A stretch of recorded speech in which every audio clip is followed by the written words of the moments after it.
Toyota Fortuner.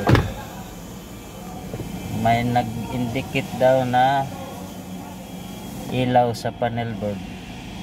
Subukan natin i-start. Start.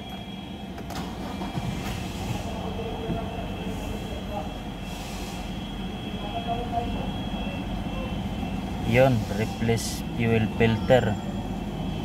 So marumi na yung filter nito, kailangan palitan na. Ito pala yung nag-indicate. So at dito tayo sa may makina, tingnan natin fuel filter.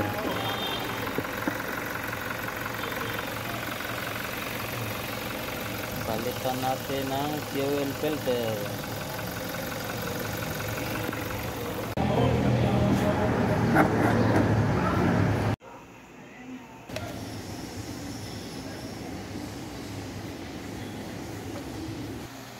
Ito mga boss, malinis na. Yung bago na fuel filter, ito mga boss. Ito yung bago. Ipalit natin. So yung luma, ito yung luma mga boss. So, marumi na.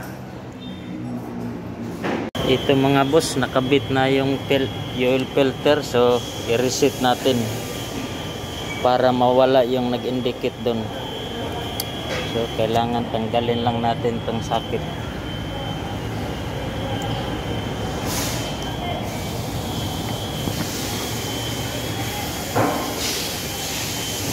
So tanggal na. So ignition on natin dito.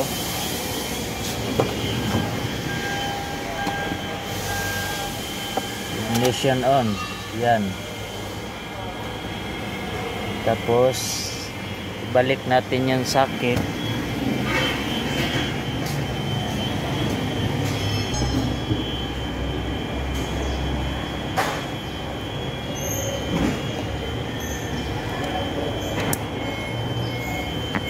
Subukan natin pagpaandar kung mawala na ba yung nag-indicate na replace fuel filter.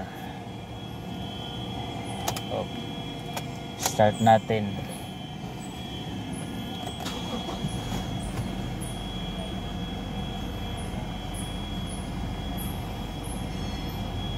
Yun, wala na mga boss.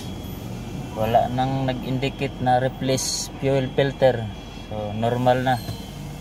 So yun lang ang problema. Okay.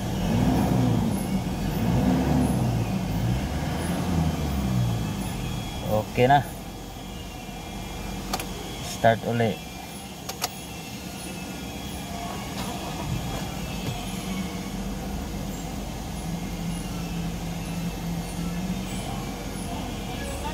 Yan, okay na mga boss.